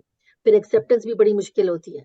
फिर हम लोग सोचते हैं, कभी कभी हम सोचते हैं कि हम लोग जिंदगी भर जिंदा रहेंगे या हमें कुछ नहीं हो सकता। That's not possible, right? ये लाइफ साइकिल है, इसको तो होना ही है। पॉजिटिव थिंकिंग हो, अच्छी बात सोचिए, अच्छे काम करिए, सब कुछ ठीक है, लेकिन हर चीज जो जिंदगी के फैक्ट्स हैं उससे हम भाग नहीं सकते। तो जितनी हम अगेन बात करने से मौत आ नहीं जाएगी। ये शुरू में मुझे बड़ी, जब मैंने काम करना शुरू किया तो मुझे हंसी भी आती थी और मुझे हैरत भी होती थी कि लोग समझते थे कि ये अगर हम डेथ की बात की तो हम टोटली हो जाएंगे। ऐसा नहीं होता। डेथ जिस जब आनी है जिसकी उसकी आएगी। एक मैं आपको वाकया सुनाऊं, नॉट प्रीचिंग एनीथिंग, बट मैं अपने हमारे हमारे नॉट स्क्रिप्चर्स बट एक वाक्य हमारे यहाँ है कि एक प्रॉफिट थे सलमान अलैहिस्सलाम, तो उनको वो जानवरों की बोली समझते थे। तो उनके पास एक आदमी आया, उसने कहा कि मुझे पता चल गया है कि मैं जो मरने वाला हूँ, तो मुझे बचा ले, और मुझे किसी परिंदे से, किसी बड़े वाले बर्ड से बोले कि मुझे वो पहाड़ के ऊपर छोड़कर आ जाए ताकि मैं मरने से बच जाऊं। तो उन्होंने बोला ठीक है। वो चूंकि बोलते थे जानवरों की बोली, तो उन्होंने बड़ा वाला परिंदा था उसको बोला इसको उठा के ले जाओ और इसको वो जो पहाड़ है ऊपर वाला ना उधर छोड़ो। तो वो उसको लेके उड़ा परिंदा। जब उड़ा तो जब वो जमीन और आसमान के बीच में था, वो पहाड़ पे पहुंचा नहीं था। तो उसमें जैसे आप लोगों में से बहुतों को पता होगा कि जो जो एंजल ऑफ डेथ होता है, हम लोग उसको मलकुल मौत बोलते हैं, वो आ गया उसको मारने। तो उसने बोला एंजल ऑफ डेथ ने कि मैं हैरान था कि अल्लाह ने या भगवान ने मुझे कहा है कि इस बंदे को जमीन और आसमान के बीच में जब हो ना तब मारना है, तब इसको उसको पकड़ना है। तो मैं ये सोच रहा था कि तुम जमीन और आसमान के बीच में आओगे कैसे? तो वो अपनी डेथ से आने भाग वाली रहा था। या तो I am just giving you an example, as like story भी और एग्जांपल भी, कि जब आनी है तो तब तो आनी है। वो आंटी जो थी वो 8 साल तक जिंदा रही। एक मैं आपको स्टोरी और सुनाऊं कि जब मैंने हॉस्पिस ज्वाइन किया तो हमारी काउंसलर्स मेजोरिटी जो है ना वो सारे ही सारे अंग्रेजी बोलने वाले हैं। एक आते हैं जो साउथ एशियन है, ठीक है। तो I was the only one जो उस वक्त लैंग्वेज। तो उन्होंने बोला कि एक फैमिली की हेल्प करनी है, अगेन साउथ एशियन, तो आप चलो हमारे साथ उस घर में, and for learning purpose as well मैं गई। अब चूंकि हर सर्विस हम प्रोवाइड नहीं कर सकते, तो हम पार्टनरशिप्स में काम करते हैं ना, जैसे डिफरेंट एजेंसीज भी हैं। अब वहां पर अगर आप में इसको काफी लोगों को मैंने वापस सुनाया होगा, तो जब घर में गए तो वो एक साउथ एशियन फैमिली थी मुस्लिम। तो जब मैं घर में एंटर हुई तो अजान शुरू होगी, तो मैंने अपना सर कवर कर लिया। तो वो पंजाबी स्पीकिंग पाकिस्तानी, वो औरत बड़ा खुश हुई ना। वो यंग मदर थी, 41 ईयर्स की, ब्रेन कैंसर था लास्ट स्टेज, 3 बच्चे, हस्बैंड भी था। हस्बैंड बड़ा अच्छा पढ़ा लिखा, बड़ा तो उसने हमारी काउंसलर से बात करनी शुरू की, ये हो रहा है, ये हो रहा है। फिर वो चला गया जॉब पे। जब वो जॉब पे, जैसे ही वो जॉब के लिए निकला, वो जो जो खातून थी, जो औरत, उन्होंने फटाफट मुझसे उर्दू में बातें करनी शुरू कर दी कि ये मेरे से ज्यादती करता है, इसको पता है कि मैं मरने वाली हूँ, कहता तुम जल्दी मरो तो मैं शादी दूसरी करूं, और 10 साल पहले तुम्हारे भाई ने मुझे ये कहा था, और 20 साल पहले तुम्हारे अब्बा ने, और 1870 में तुम्हारी अम्मा ने मुझे ये कहा था। तो वो उस पे उससे लड़ा। वो औरत कांप रही थी, उसके मुंह से आवाज नहीं निकल रही थी, और मैं हैरान थी। अच्छा, मेरा एक्सपीरियंस डोमेस्टिक वायलेंस के अराउंड है, मैं CFSBD के साथ काम किया, तो आई गॉट इट कि ये क्या हो रहा है। जब हम निकले घर से, तो मैंने अपनी काउंसलर से बोला कि इसने मुझे उर्दू में ये कहा। तो वो काउंसलर इतनी हैरान हुई, क्योंकि उसने पैलिएटिव केयर के साथ ही सिर्फ काम किया। उसने कहा है इसका मियाँ तो इतना गुड लुकिंग है और इतना एजुकेटेड और अंग्रेजी भी फर बोलता है। तो मैंने कहा ये इसने मुझे बताया। फिर हमने थोड़ी इसको और डिग किया डीप, और हमने फिर उस औरत को, डॉक्टर ने कहा था 6 महीने तक की है, उसके बाद ये गई। उसको हमने कनेक्ट किया डोमेस्टिक वायलेंस की एजेंसी के साथ। उस औरत ने, मैं उसको आज भी फाइटर कहती हूँ, उसने सब्सिडाइज हाउसिंग अप्लाई उसको करवाई उस एजेंसी ने। वो मूव आउट हो गई, for the time being separate हो गई, हस्बैंड से डिवोर्स ही सेपरेट हो गई। उस औरत, वो 3 साल के बाद तक जिंदा रही है वो औरत। 3 साल में, उसको फाइटर कहती हूँ, 3 साल वो सुकून से रही अपने बच्चों के साथ। फिर उसकी बीमारी बढ़ रही थी, तो देन शी पास्ड अवे। उसके बाद मुझे नहीं पता क्या हुआ। तो I am just giving you examples, right? तो ऐसा ये सब हमारे आसपास होता है, तो हमें इससे सीखना होता है। ये हम सबके एक्सपीरियंसेस हैं, कुछ हम सुनते हैं, कुछ हमारे ऊपर गुजरती भी है। अभी मुझे अंदाजा होता है होता है हम लोग कि डोमेस्टिक वायलेंस देख के भी नेग्लेक्ट कर देते हैं, कुछ बोलते नहीं। At least we can report people, because कितनी सब औरतें मुंह बंद करके रहती हैं और सारी जिंदगी परेशान होती हैं। ऐसे कैंसर होते हैं, ऐसी सब कुछ बीमारियां होती हैं। बिल्कुल बिल्कुल बीना जी, आप सही कह रही हैं। और मैं आप लोगों को एक बात बताऊं कि हम सब बहुत सारे ग्रुप्स के साथ कनेक्टेड होते हैं। हम लोग के व्हाट्सएप ग्रुप, हम लोग के फेसबुक ग्रुप, हम चीजें खरीद रहे हैं, बेच रहे हैं, खाने ऑर्डर कर रहे हैं, कुछ अक्सर ये होता है कि बाज ग्रुप्स में कुछ लोग लिखते हैं, ठीक है। उसमें क्या होता है कि क्योंकि इसमें जो कॉन्फिडेंशियलिटी होती है वो बहुत बड़ी चीज होती है ना, चाहे पैलिएटिव केयर हो, चाहे हमें अलाउड नहीं है कि हम किस या डोमेस्टिक वाले किसी का नाम या नंबर या किसी की चीज शेयर करें। खामोशी के साथ जो भी आपको नंबर पता होता है हेल्पलाइन, वो उधर लिख दें आप इस ग्रुप में, ताकि जो भी औरत है या आदमी है उसको हेल्प मिल जाए। और अगेन डोमेस्टिक वायलेंस सिर्फ औरतों के साथ नहीं होता, आदमियों के साथ भी होता है। मेरे पास अभी ज्यादा तफसील में बता तो सकती हूँ, पर 2-3 दुखी दुखी आदमियों के फोन भी आए रोते हुए, ठीक है। औरतें जो होती हैं वो डोमेस्टिक वायलेंस क्या करती हैं, वो आदमियों के पैसे की ऐसी की तैसी कर देती हैं। मेरे पास ऐसी बहुत कॉल्स आई कि फाइनेंशियली बिल्कुल आदमियों का, सॉरी उर्दू में बोल रही हूँ, बेड़ा गर्क कर दिया, और उसके बाद भी नाराज रहती थी, तो रोते हुए आदमियों के फोन भी आए। तो ऐसा भी होता है। एक मैं आपको केस बताऊं कि जिसकी बीवी बालकनी से लटक गई ब्रैम्पटन में, और जब पुलिस आई और उसने कहा कि तो उसने कहा मेरे शौहर ने धक्का दिया था मुझे। तो जो बिल्डिंग वाले थे और उसका भाई, उसने बोला नहीं ये झूठ बोल रही है, ये खुद लटकी थी, बिकॉज उसके नखरे बहुत थे। तो वो इस तरह का जो ना होता है, हर एक के साथ होता है। तो again going back to the topic, help is always there. ये नंबर्स आप लोगों को शेयर करना चाहिए, ठीक है ना। एक दूसरे की हेल्प कीजिए और कोशिश कीजिए कि सवाल हम पूछ सकते हैं, लेकिन अगर कोई चीज कोई शेयर करता है तो उसको, उसकी तकलीफ को डिग नहीं करिए, उसको हेल्प दे दीजिए, उसको नंबर बता दीजिए, उसकी कहानी को तफसील में, अगर वो रेडी नहीं है तो मत पूछिए, और अगर आपको उसकी कहानी पता चल जाती है तो उसको जज मत करिए, ठीक है, और उसको आगे मत बताइए। ये बहुत जरूरी होता है इन सारे केसेस में। पैलिएटिव मतलब केयर वो के साथ भी प्रॉब्लम यही क्या होती है, जैसे आई नो जी। 2-3 केसेस, यू हाँ, you try to connect them, give them numbers and all, but if या they don't take initiative you can't do anything, they suffer, या you see them you suffering. Absolutely right, absolutely right. लेकिन बीना जी होता पता है क्या है, domestic violence मैंने Fear, कहा ना, fear. अगेन जो इतना वास्ट टॉपिक है, और एमडब्ल्यूसी सवेरे का पूरा प्रोजेक्ट इसके ऊपर कर रही है, और हम सब उसमें बड़ा ह्यूजली इन्वॉल्व है। जब क्लाइंट या विक्टिम रेडी होता है ना, वो तभी निकलता है। याद रखिएगा, हर एक का एक पॉइंट होता है जिसे बोलते हैं ना, तो उससे निकलना इजी नहीं होता, क्योंकि फियर होता है जजमेंट का। दूसरे मुल्क में होते हैं स्पॉन्सरशिप छीन लेंगे, बच्चे छीन लेंगे, दुनिया क्या कहेगी, घर मुझे बना के रखना है।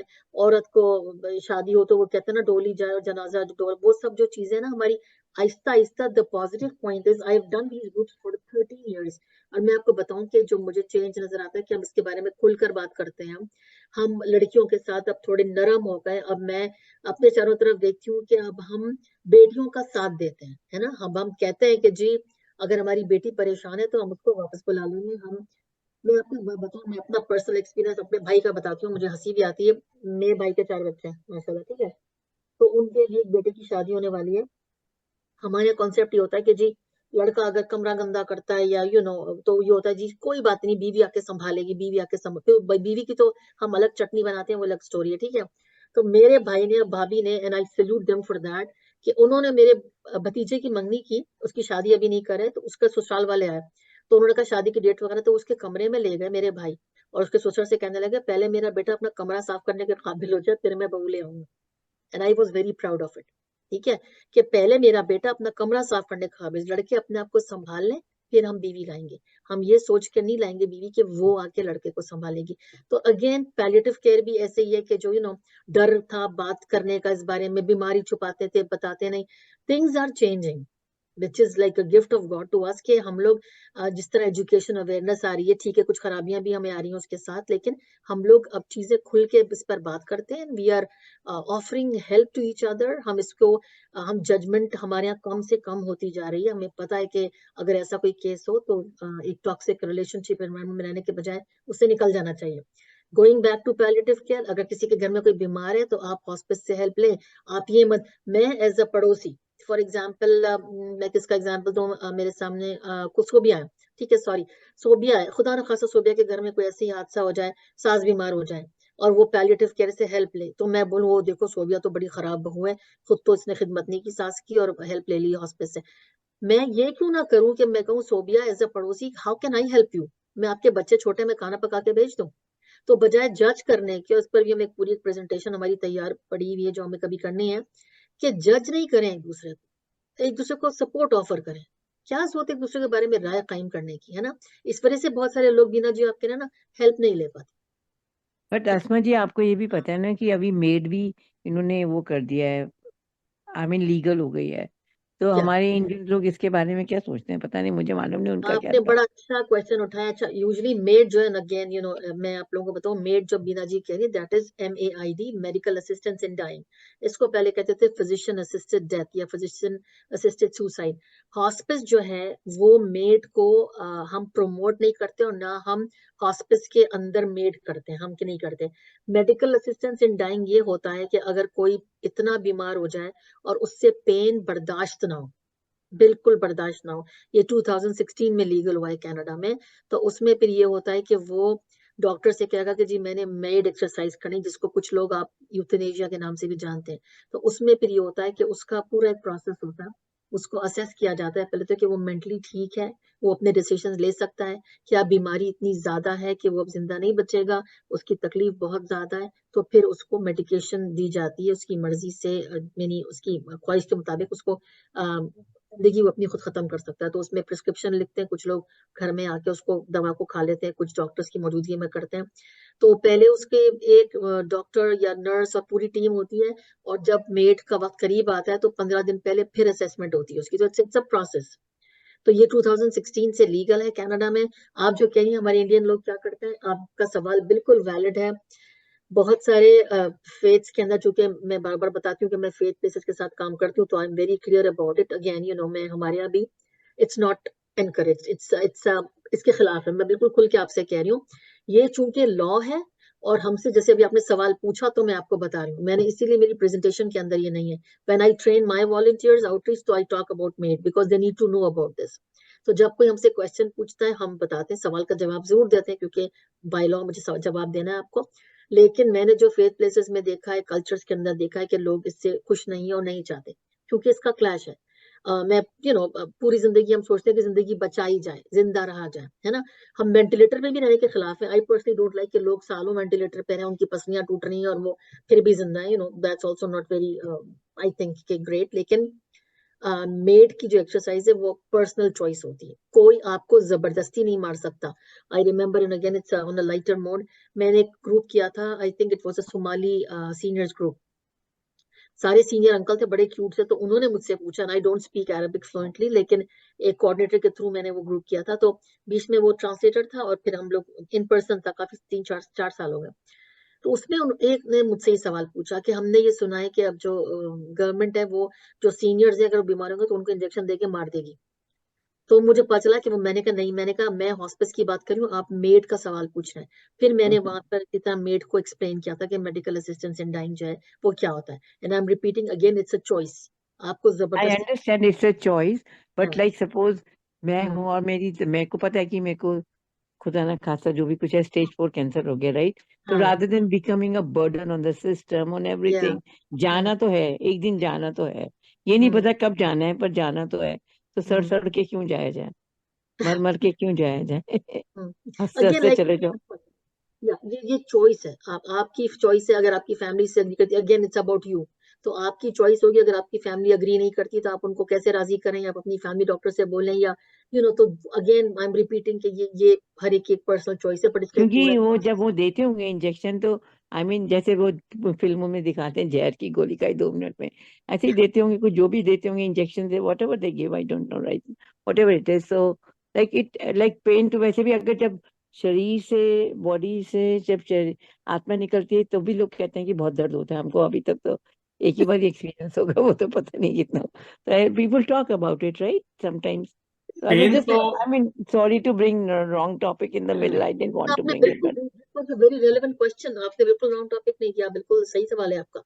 और अगेन डेथ डिफरेंट तरह से लोगों को डेथ आती है। हाँ, कुछ लोगों की पेन में होती है, कुछ लोगों को बिल्कुल पता भी नहीं चलता, कुछ लोग सोते में डेथ हो हमने जाते हैं। लाइफ ही सेलिब्रेट करी, डेथ तो सेलिब्रेट कर सकते हैं ना लेकिन जीते आपको जाते। पता है, हम लोग ये कहते हैं कि कि जिस तरह लाइफ सेलिब्रेट करते हैं वैसे डेथ भी लोग सेलिब्रेट करते हैं, क्योंकि वो भी एक तो एक इवेंट है, राइट, जाना तो है। जी सुरेन जी। जाएंगे नहीं तो आएंगे कैसे? आप जाओगे तभी तो वापस आओगे।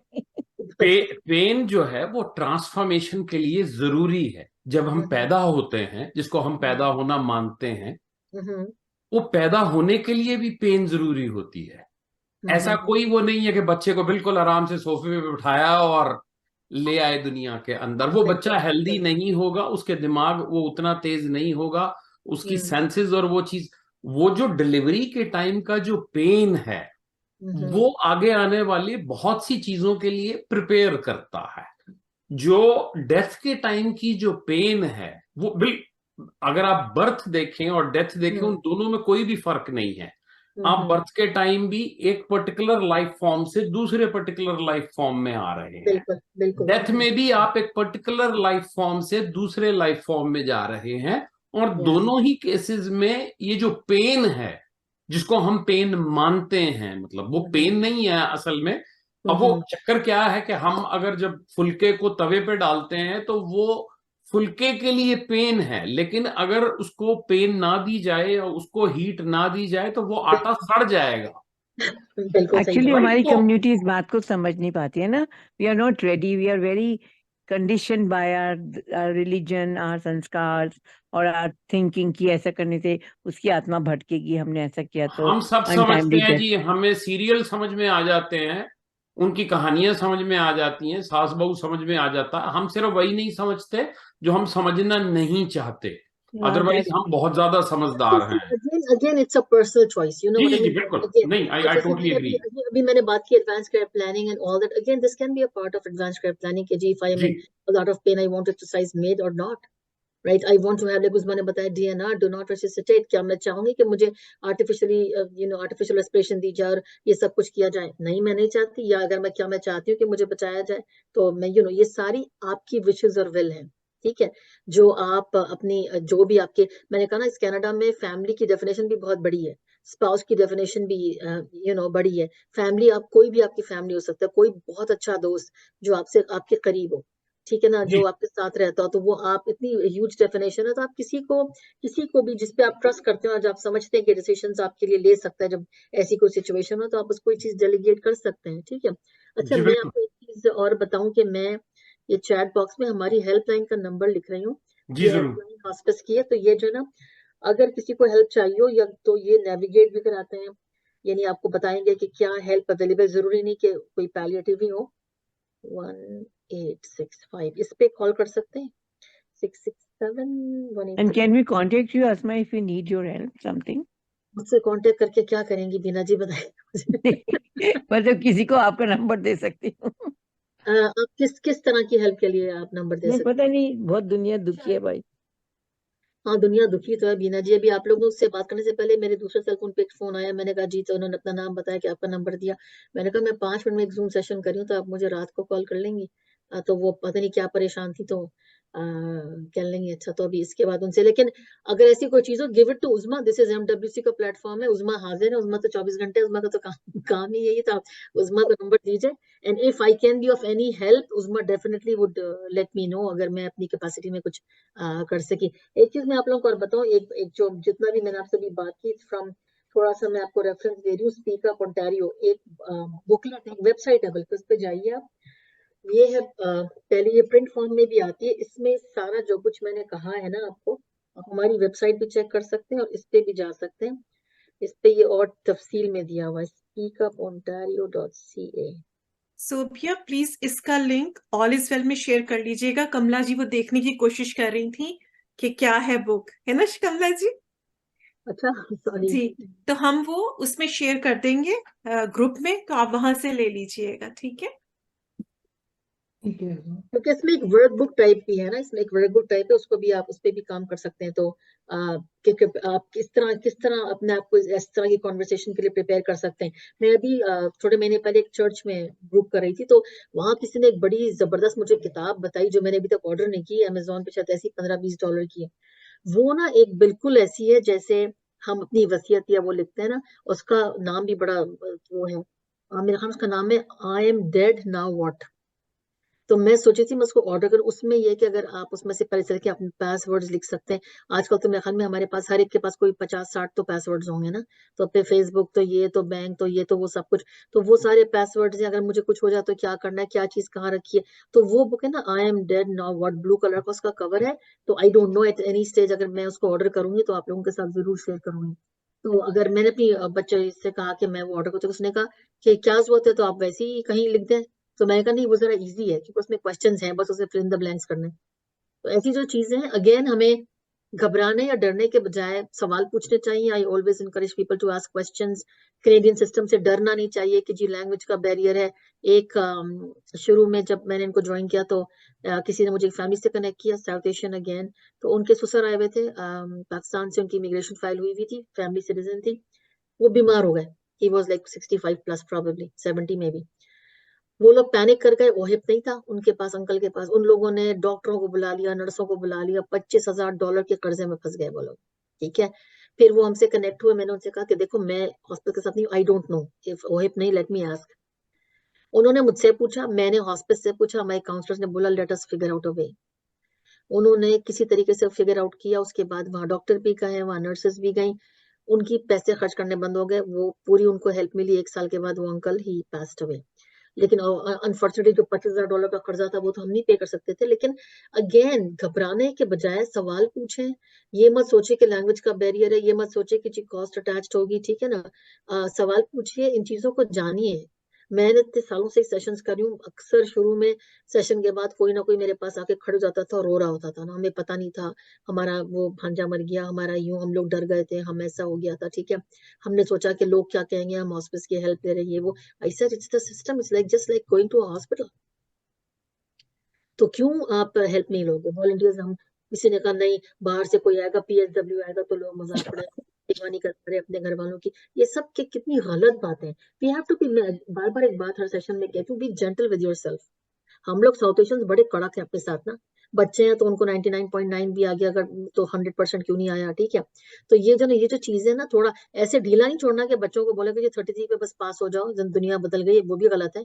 आई एम अ पेरेंट टू। लेकिन हमको कहीं दरमियान में आना है ना, इट्स लाइक अ पेंडुलम। हम लोग को एक एक्सट्रीम से दूसरी एक्सट्रीम की तरफ नहीं जाना है। तो again B gentle with your self, B gentle with the people around you, and be thankful for what ever ऊपर वाला हैज गिवन अस, है ना। तो बस अच्छी बातें सीखिए, सिखाइए, और अच्छे काम करिए, और अपने जितने भी एक्सपीरियंसेस हैं, आप लोग जितने भी हैं, एक दूसरे के साथ शेयर करें। आपको नहीं पता किस वक्त आपकी छोटी सी कोई बात किसी की कितनी बड़ी हेल्प कर देती है। ठीक है, so thank you very much for listening. I am going to put a Asma, ji Usma. जो फेसबुक पे है वो हमारी चैट नहीं पढ़ सकते, तो आप दोबारा से जरा वेबसाइट जो है वो भी बता दीजिए, और फोन नंबर भी जरा कह दीजिए ताकि लोग नोट कर लें। Okay, definitely. एक तो मैंने चैट बॉक्स में सर्वे मंकी का लिंक डाला है, तो जो लोग स्क्रीन पे हैं वो सर्वे मंकी लिंक को क्लिक करके वो भर दें। I will need evaluation. दूसरा, जो लोग फेसबुक पे हैं, आप लोगों का बहुत बहुत शुक्रिया, मुझे अंदाजा नहीं था कि हम लोग फेसबुक पे हैं। तो जो नंबर है मैं आपको दे रही हूँ, वो हॉस्पिस हेल्पलाइन का नंबर है। इस पे कोई भी कॉल कर सकता है। They will help you with counselling, navigation, कोई क्वेश्चन है अगर, वो भी उसका भी जवाब देंगे। इट्स 905-667-1865, 905-667-1865। और मेरे ख्याल में सबको नंबर आराम से समझ में आ गया, क्योंकि उर्दू में मैं बता सकती हूँ, हिंदी मेरी खराब है। मैंने सिर्फ फिल्मों में सुना है कि 0 को शून्य कहते हैं, तो हम लोग मजाक में कहते हैं शून्य शून्य, तो वो मैं नहीं कर रही। ठीक है, दूसरा ये कि जो स्पीक अप ओंटारियो, जो मैंने आपको इन्फॉर्मेशन अभी दी है, if you go on this website www.speakupontario, जैसे स्पेलिंग है वैसे आएगा, www.speakupontario, SPEAK, जैसे स्पीक हम बोलते हैं, speak up PUP and ontario.ca। इस वेबसाइट को आप चेक कर सकते हैं, इसके ऊपर ये सारी इंफॉर्मेशन है around advance care planning. And I am repeating, advance care planning is for everybody. जरूरी नहीं कि कोई आखिरी स्टेज में हो पैलिएटिव केयर के, या शुरू के स्टेज में हो। Any age, anybody, this is not for seniors only, guys. Seniors हमारे बड़े एक्टिव होते हैं। मैं हमेशा बताती हूँ कि डॉर्थीले हॉस्पिस में मैं एक सीनियर को देखने गई थी बाकायदा। He was a 96-year-old main stream Canadian senior, बिल्कुल दुबली पतली वो आंटी थी, गाड़ी भी चला रही थी और लैपटॉप पे भी थी, 96 years old, माशाल्लाह। ठीक है, तो people are working, people are volunteering. So again, this is all good work, and yeah. So that's all. Any other question? तो जरूर पूछिए, वरना thank you so much for listening. जी, ये जो speakupontario.ca आप वेबसाइट बता रही हैं, ये कहीं और लेके जाती है शायद, पता नहीं, जो अगर मैंने जैसे फोन के ऊपर कोशिश की पहुंचने की, तो वो फोन ने तो ये कहा कि ये वेबसाइट अवेलेबल ही नहीं है या डाउन है। तो जब मैंने अभी लैपटॉप पे खोली है, तो शायद ये लिंक फॉरवर्डेड है कहीं, एडवांस केयर प्लानिंग ontario.ca पे खुल रहा। फोन पे अगर आप खोलने की कोशिश करेंगे तो कम से कम मेरे फोन पे तो मना कर दिया गया कि वेबसाइट डाउन है या सर्वर डाउन है। ये आपको यहाँ लेके जा रही है, क्योंकि आपको पता है कोविड के बीच में 3-4 चेंजेस आए, बड़े transition. It might take you to makingmywishesknown.ca। आप लोग इस पे भी जाके ये एडवांस केयर प्लानिंग पे लेके जा रही है। हाँ जी, एडवांस केयर प्लानिंग ontario.ca पे लेके जा रही है। तो ठीक है, उस पे चले जाइए, क्योंकि it's all the same thing. Again makingmywishesknown.ca पे भी आप जा सकते हैं। जो लोग फेसबुक पे, अगेन makingmywishesknown.ca, इस पे भी आके देख सकते हैं। मोर और less the same material. makingmywishesknown.ca, इस पे भी आके देख सकते हैं आप। ये advanced care planning.ca पे भी जा सकते हैं। तो अस्मा, हमें पता है कि ये थोड़ा सा हैवी था आज का टॉपिक, तो हमने आखिरी 15-20 मिनट, सोबिया ने बहुत अच्छे प्लान किए हैं कि दिवाली भी आ रही है तो थोड़ा सा हम लाइट हो जाएंगे। देखिए कमला जी के चेहरे पे स्माइल आ गई, अभी तो हमने कुछ कहा ही नहीं। अभी तो हमारे दर्शन मुत्ता जी ने अभी तो अनम्यूट भी नहीं किया अपने माइक को, अभी तो कुछ हुआ ही नहीं। तो आई नो कि फरजाना का यहाँ क्वेश्चन है, आप उसको रिप्लाई कर लीजिए। तो फिर बैक टू सोबिया। और मेरी तरफ से बहुत शुक्रिया अस्मा, हर दफा आप बहुत इंफॉर्मेटिव सेशन लेके आती हैं और हमें बताती हैं कि हाँ, मरना भी है बहुत जरूरी। It was my pleasure. Farzana ने लिखा है, वो she's Persian speaking. That's a pleasure. Farzana, you want to volunteer with us? मैंने आपको अपनी ईमेल चैट बॉक्स में डाल दी है, akhan@hearthousehospice.com। आप मुझे ईमेल कर दीजिए। We definitely need volunteers from diverse backgrounds who could speak different languages। तो ये कि जरूर, क्योंकि clients तो हर language के होते हैं। I do work with a one women organization in different sessions करती हूँ उनके साथ, and yeah, we are looking for volunteers। आप मुझे कॉल कर लीजिएगा या फिर जो है वो ईमेल कर दीजिएगा, connect to the volunteer coordinator, take it from there इंशाल्लाह। या तो Asma, let me take the opportunity, बता दूं कि 21 नवंबर को मॉल्टन विमेन काउंसिल का फर्स्ट एनुअल सीनियर्स कॉन्फ्रेंस हो रही है about mental health and elder abuse.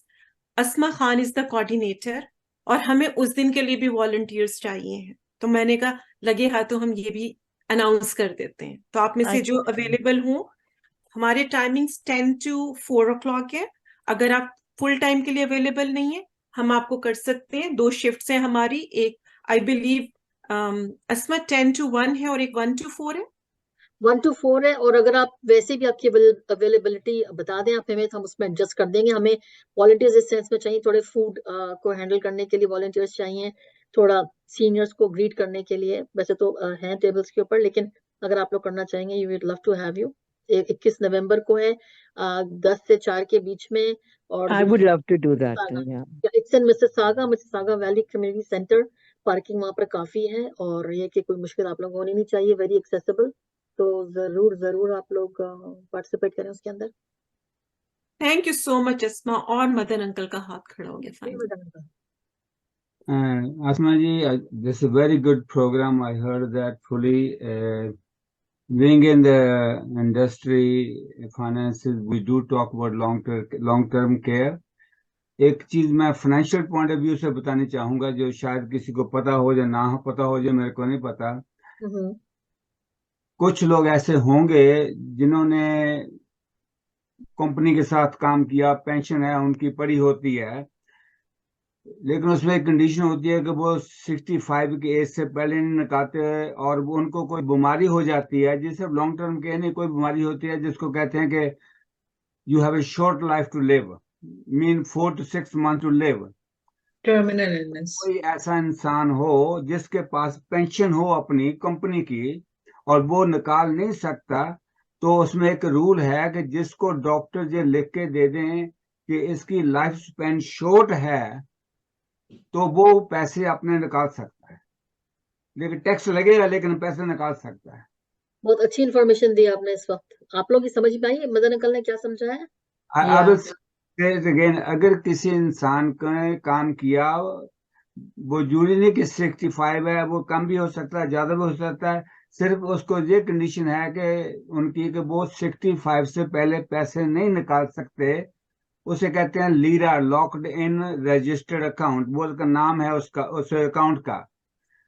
जैसे उसमें एक कंडीशन है, एक्चुअली दो कंडीशन है। एक तो होती है अगर वो 55 से ऊपर है तो they can take half of the money out.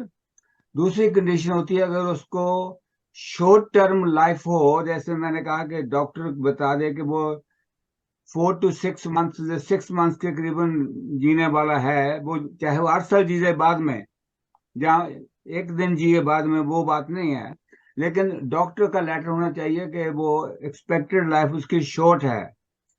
तो अंडर दैट रेगुलेशन वो अपने पैसे निकाल सकता है उस अकाउंट में से।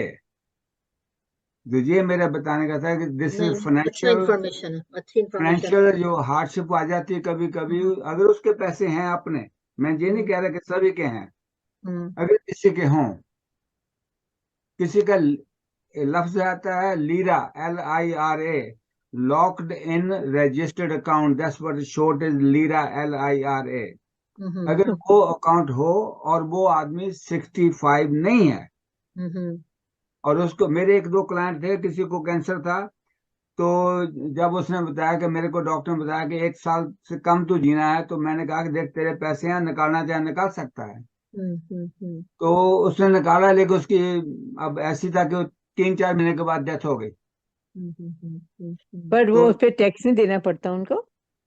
नहीं, टैक्स तो लगेगा, मैं कह रहा हूँ टैक्स तो लगेगा, लेकिन वो टैक्स तो बाद में भी लगना है, मरने के बाद भी। हाँ, लेकिन अब उसका अपना पैसा, वो पहले जरूरत पड़े कहीं पर तो वो कर सकता है ना इस्तेमाल। अपना पैसा यूज राइट कर राइट। सकते हैं ना, तो इट्स नॉट लॉक्ड एनीमोर, है ना मदन अंकल? आप टैक्स तो देना ही है दोनों सूरतों में, लेकिन आप अपने टैक्स तो पैसे लगना का है, एक्सेस नहीं टैक्स करें। देखो, अब जब भी डेथ होगी, आपको मैंने जो अपने पैसे प्रोग्राम किया था, मैंने बताया था, जो टैक्स से आप नहीं बच सकते। तो ये बात है। मेरा मिस हो गया था आपका, मेरा कुछ कोई अपॉइंटमेंट था, लास्ट सेशन मिस कर दिया था मैंने। टैक्स से आप बिल्कुल नहीं बच सकते। हाँ, कहीं जगह कम और ज्यादा हो सकता है, वो अगर कोई प्लान की जाए तो वो थोड़ा बचत हो सकती है, मैं ये नहीं कहता कि हर में होगी, लेकिन इसके लिए अगर किसी को भी हो तो वो प्लान करना चाहिए पहले, ना कि लास्ट मिनट पर। बिल्कुल बिल्कुल। सो स्पेशली डेथ होने के बाद को तो बिल्कुल कुछ नहीं होगा, तो जब Madan person uncle is not ready to guide और नॉट गिव इंस्ट्रक्शन। तो मदन अंकल हम आपको दोबारा फिर लेके आएंगे चलिए, किसी और सेशन में, क्योंकि इस तरह के टॉपिक्स को ज्यादा टाइम चाहिए, जैसे आपने बिल्कुल। लास्ट वीक किया था ना, तो पर और दिन इनका चाहिए। टॉपिक आप वो कॉन्फ्रेंस हो रही है उसमें नहीं कर सकते, मेंटल वाले में नहीं नहीं, नहीं? उसमें नहीं कर सकते, इनका हम कर हाँ, चुके, इनका जूम पे ही होगा। तो आपके पास रिकॉर्डिंग है? जी आ जाएगी, नहीं तो लाइव तो हम देते ही हैं, हमारे फेसबुक पे आप देखिएगा, वहां होगी। Okay, thank you. जी, और आ जाएगी तो over to you Sobia. Ji, thank you so much, Asma, for being here today and giving us so much of information. मुझे तो बड़ी तसल्ली हुई आपकी बातें सुन के, क्योंकि मैं हमेशा सोचती हूँ और अपने हस्बैंड से कहती हूँ कि हमारा क्या होगा एंड पे। तो thank you. Now I know whom to contact. So अब हम George, तैयार हैं। हाँ, तो आप लोग रेडी। सर्वे मंकी लिंक आप लोग अगर भर देंगे तो दैट वुड बी वेरी मैंने नाइस। मैंने कर मैंने दिया। भर दिया, हाँ मैंने भी जी, कर जॉर्ज दिया। पे कर हाँ दें। जी। जी, I did thank it already. Please survey कर दें, लिंक हमारा इन्होंने चैट में डाला है, आप लोग सब सर्वे कर दें। It's only going to take 2 to 3 minutes. Uncle Darshan uncle हमारे साथ हैं, उन्होंने एक बहुत स्पेशल गाना प्रिपेयर किया for all of you, specially इस ओकेजन के लिहाज से भी बहुत अच्छा है, जो सुरेन जी कह रहे थे बहुत देर से कि फ्रेंड्स एंड फैमिली की बात कर रहे थे, उस लिहाज से भी उससे भी रिलेटेड है। और अंकल आप, are you ready? Uncle Darshan uncle, are you ready? आपका म्यूट है। तो क्योंकि दिवाली भी आ रही है, तो ये सबको सेलिब्रेट करेगा ये सॉन्ग, सब चीजों को।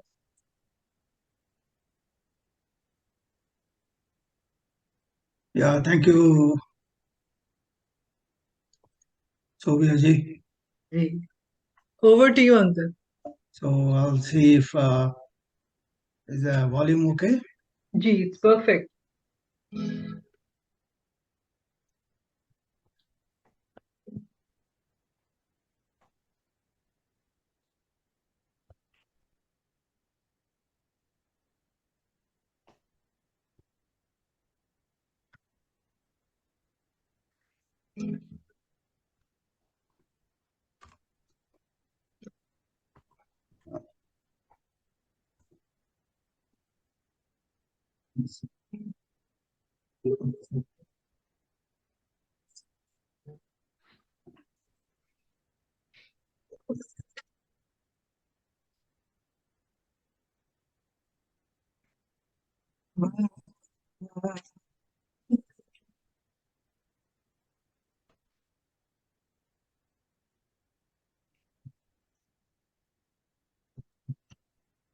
जब कोई बात बिगड़ जाए, जब कोई मुश्किल पड़ जाए, तुम देना साथ मेरा हमनवा। जब कोई बात बिगड़ जाए, जब कोई मुश्किल पड़ जाए, तुम देना साथ मेरा हमनवा। न कोई है न कोई था जिंदगी में तुम्हारे सिवा, तुम देना साथ मेरा हमनवा। तुम देना साथ मेरा तो हमनवा।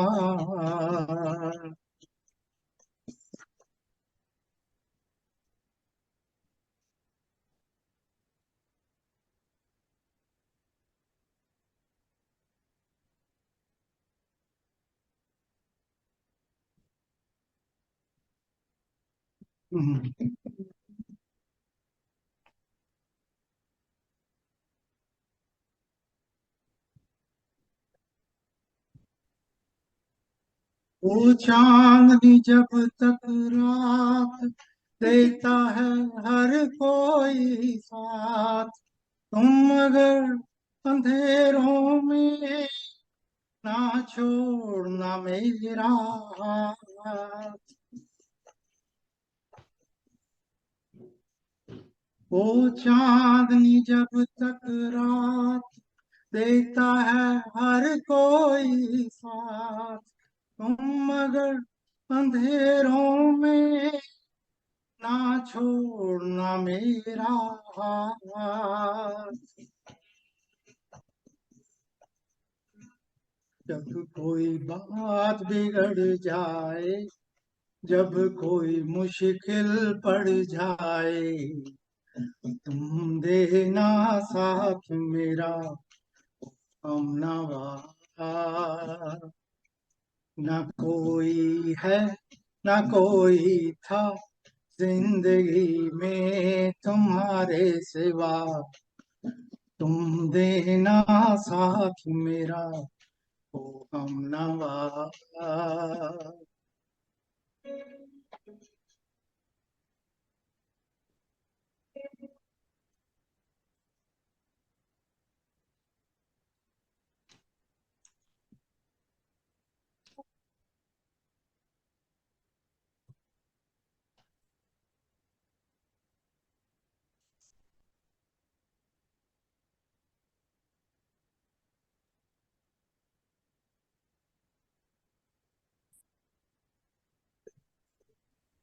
वफादारी की वो रस्में निभाएंगे हम तुम कसमें, एक भी सांस जिंदगी की जब तक हो अपने बस में।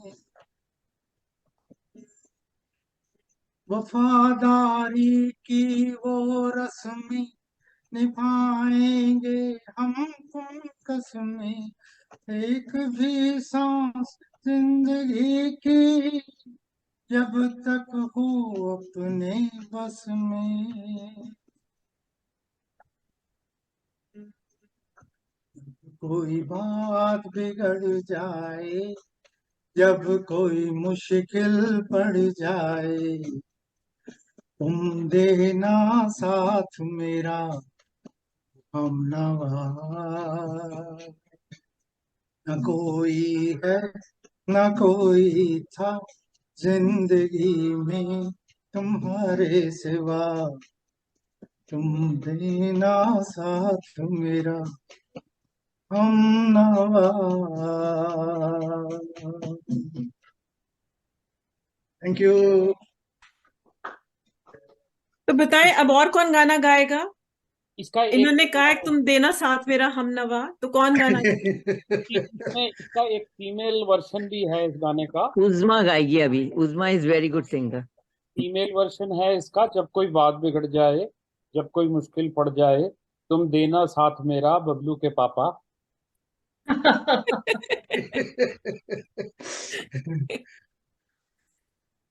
सुरन जी, आप भी गाना गाते हैं? जी मैं बिल्कुल गाता हूँ। तो तैयार है आप? मैं तो गाने के लिए तो हमेशा ही तैयार रहता हूँ, जो गाता है वो हमेशा तैयार रहता है। चलिए फिर हो जाए। या बिल्कुल।